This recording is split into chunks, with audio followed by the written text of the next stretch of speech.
the tax refund trap. And you're probably thinking, well, tax refund, that's a good thing, right? Hello, everyone, and welcome to the second episode of SWBC's Uncharted Wealth podcast. I'll be your host, Mike Walters. I'm a wealth advisor, certified financial planner here in the wealth management division at SWBC. And thank you for joining us on our second episode. So if you made it back, you're the best. Today's objective is talking about the tax refund trap. And you're probably thinking, well, tax refund, that's a good thing, right? No, it's not. No, it's not. Okay. And I'm going to tell you a couple reasons why I think it's a trap. Okay. Now, most people, when they get their refund, they think, oh, this is just like an extra paycheck. It's like a bonus that I got for the year. Well, I'm here to tell you that that was your money to begin with. Okay. That was your money that you paid to Uncle Sam, or Uncle Sugar, as I like to call him. You paid extra into the year to taxes. And when you get your refund, that's just them giving it right back to you, okay? So in essence, you gave the IRS a loan for the year. And when they gave it back to you, you did not get any interest on that, okay? So you gave them a tax-free or interest-free loan. Now, if you were to go and get a loan from the government, let's say for like student loans or first-time home buyer loan, you have to pay interest to them, right? But if you're giving a loan of your money to the government and they're not paying you interest back, like why would you want to do that? Okay, it's an emotional thing for a lot of people. They look forward to that big refund at the end of the year to go buy something that they otherwise have not been saving up for. So it's kind of a mental thing to get through, as you should not be looking forward to a big refund. That just means you withheld. You withheld too much of your hard-earned money, and you let somebody else hold on to it for the rest of the year, and you didn't make any money on it, okay? So I've also had people say, well, I'm not good at saving, and this is a good way for me to like force myself to save. Well, that's a whole nother conversation that we need to have. And so if you listen to our first episode about knowing what's coming in and out every month as far as your income and your expenses, we need to work on getting you saving, okay? You save first, then you spend, right?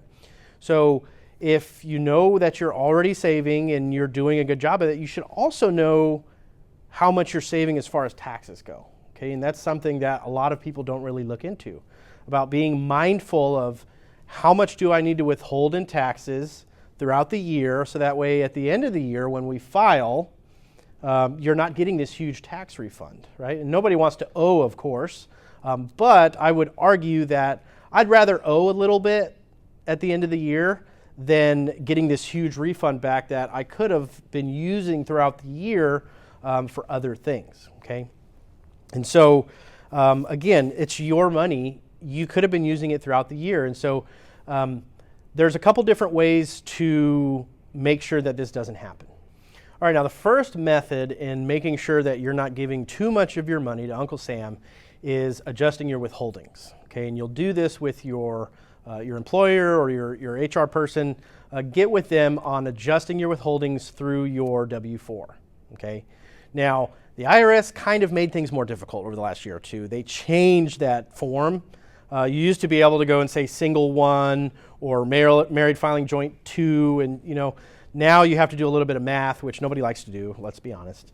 And so they made it a little bit difficult. So I had a lot of clients and myself had to kind of adjust our withholdings going into 2023, 2024 because they changed the way that this form is done. To get back to that, kind of breaking even. But really just being mindful of, okay, how much do we need to withhold? Knowing about where you're going to land in those marginal tax brackets. Mike, what's a marginal tax bracket? Well, the marginal tax bracket are those 10%, 12%, 15%. Those are those brackets that you hear about all the time. Marginal tax bracket means how much tax you have to pay on the next dollar of income that you make, okay? You fall into this tax bracket, All right, but the common misconception here is that not all of your money is being taxed in that bracket. So if you say, well, Mike, I fall into the 22% tax bracket, make $100,000, that means $22,000 a year is going to taxes? No, okay? Only the amount of money that falls within that marginal 22% is getting taxed at 22%.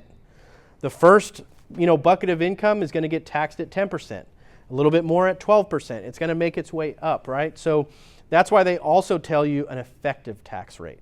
Okay, when you file your taxes, you'll see a marginal tax rate where you file, and you'll see what's your effective tax rate, which is basically the average amount of taxes that you're paying on your income. Now, the average refund in 2023 was a little bit under $3,000. So if you divide that up by 12 months, it's about $240 a month. Now, that can help you a lot with your day-to-day savings, or even if it's just buying a couple extra $5 meals at McDonald's. It makes a big deal, right? But there's a lot of other things you can be doing with that money besides giving it away just to get it back later with no interest, okay? One of those things could be paying down some of that high interest debt, right? So if you're sitting around here with credit cards that have, are in the teens percentage-wise, or 20%, 30% interest rates, like, why are you saving money and not earning money on that when you could just be paying down debt where you're probably paying more in interest than you are, could be making on the other side. So pay down your debt, right? You have that Kohl's credit card, that Target credit card. Yes, I'm talking to you with that Target credit card, okay? Pay down the balance, right? You could use that money to pay down your debt, get ahead in life quicker. Second thing you can do with that is put it towards an emergency fund, right? So we talked a little bit about that in the first episode. If you don't have 3 to 6 months of your expenses set aside for emergencies, $240 a month, that could, that's about $3,000 a year. You can start putting that away. That way you don't have to go back to your credit cards if your AC breaks or something like that. Now, the last thing that you can do is maybe invest that money, right? If you're doing good with your cash flows each month, or you already have your emergency fund set, maybe we start putting that money towards your retirement accounts or stuff like that, So again, there's a lot more things you can be doing each month with that extra cash flow than just giving it away, or not giving it away, but letting somebody else hold on to it, and you're not making any money on that, right? And so how do we fix that going forward, right? Well, first of all, if you're listening to this podcast and you have this huge refund, okay, well, it probably means that you're looking to fix things. You're trying to get things going better for you. All right, so adjusting your withholding is going to be the best way to get this fixed going forward. But if you're like, Mike, I don't know what to choose. I don't know how to plan for this. Well, that's where a wealth advisor comes into play, right? So we do tax planning, really seeing how much income is coming in, how to properly analyze, look, this is the estimated taxes for the year. At this point, we can go into changing your withholdings and making it better going forward. But if you're just now listening to this podcast and you're like, well, what do I do for this past year? I got this big refund and I don't know what to do with it. Well, there's probably two answers there. One, you probably already know what you wanted to do with it and you're not going to listen to anything I'm saying on this podcast. Or two, you want to make better decisions moving forward, right? And so that brings us to our uncharted territory for this podcast, is what do I do with the big refund? Okay, so I get a lot of people always asking me, what do I do with this refund? Or it doesn't even have to be a refund. If you're just, maybe you say you got a bonus from work or an inheritance or something. A lot of people are always asking, what's the best thing to do with this money, right? Do I save it? Do I invest it? And it always comes down to your personal situation. That's the financial advisor's, that's our favorite response to these kind of questions, is it depends, right? It depends on what do you have here, what do you have there, or what's your goals. But that's the objective of today, is to say, what should I do with that big refund? Pay down your high interest debt, right? That's going to be your number one. Number two, emergency fund, either establish it or get it up to where you need it to be, so it's 3 to 6 months at least of expenses. Third is maybe roll it over to next year's taxes, but again, you probably don't want to do that. The last thing you do is invest, right? Invest it in retirement accounts, right? So if you're not maxing out your IRAs, your 401ks, your health savings accounts, things like that, those are some other options that you can be putting this, towards your future that'd be more beneficial to you. So when we're thinking about all these things, right, we're doing tax planning, okay, tax planning.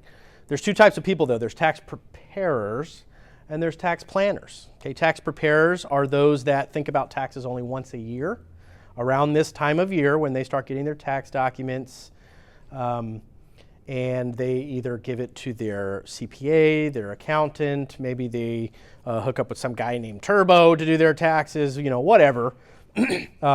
Either way, you're only thinking about it once a year, so you're not really in control of what your tax situation is, right? That's a tax preparer. Tax planners, however, we are looking at your taxes all throughout the year, adjusting withholdings, maybe making some moves in your investments to better optimize your tax situation for the given tax year, right? Looking ahead to see, hey, what can we do this year to better prepare us for lower taxes in the future, things like that. Tax planning is what you should be doing, and as a wealth advisor or your financial advisor should be doing that with you. So if they're not, you're really losing value. All right, so let's wrap up this episode, and we were talking about the tax refund trap, okay, and why is not a good idea to be looking forward to a big refund at the end of the year, okay? Adjust your withholdings. It'll help you out throughout the year in paying your bills, paying down debt. There's a lot of things you can be doing with that money. Just being more proactive with your planning and not letting your taxes control you, okay? Now, tax planning is a big deal. Okay, talk with your advisor about it. Come to speak with a wealth advisor. If you are getting a big refund, there's a couple things I mentioned that you can do with that. Pay down your debt. Establish your emergency fund. Don't roll it over to the next year's taxes, or not, whatever, it's your choice. Or 4, invest it, right? It's your money. Just like the commercial around here, we're not going to say which one it is, but it's your money. Use it when you need it, right? Hashtag disclaimer, all that stuff. But I don't know where I'm going with that. So with that being said, I just want to thank you for joining us on our second episode, okay? Don't be a silly goose and, keep looking forward to your refund, right? Do the things I actually said. Do it. No, just kidding. Don't do it. But just kind of listen, right? My challenge to you this week is to review your tax return. Go look at line 24 of your 1040 to see exactly how much of your hard-earned income that you paid Uncle Sam, right? And if you got a refund, determine what you're going to do with that, right, before you go to North Star Mall or something and spend it, right? Start doing some proactive tax planning. Talk to your advisor and see, hey, what can I do to better my situation here? Can I max out my retirement accounts? Do this, do that. Just look towards the future, okay? So that's what I want everybody else to do. Now, for our audience here, I want to remind you that everything that I talk about here is my opinion, right? Not the opinion of SWBC, the founders, the executive, anybody else that works here. It's my opinion, myself, okay? And I have to disclose to you that none of this should be taken as tax, legal, or financial advice. My compliance person is actually sitting in the room over there. His name is Alex. Everybody say hi. Hi, Alex. Just remind you that, pay attention to this, to disclosures, right? This is not to be taken as advice in any way. So get with your financial advisor, come talk to me, and subscribe to SWBC on all of our channels, Facebook, Insta, TikTok, LinkedIn, whatever you're on. Just go give us a like, give us a follow, and hopefully we'll see you in another 2 weeks on the next episode of the SWBC Uncharted Wealth podcast. Bye. Investing involves certain risks, including possible loss of principal. You should understand and carefully consider a strategy's objectives, risks, fees, expenses, and other information before investing. The views expressed in this commentary are subject to change and are not intended to be a recommendation or investment advice. Such views do not take into account the individual financial circumstances or objectives of any investor that receives them. This information should not be considered a solicitation nor a recommendation of an offer to provide any service in any jurisdiction where it would be unlawful to do so under the laws of that jurisdiction. Past performance is no guarantee of future results. Please consult with your individual tax professionals and/or attorney for additional information.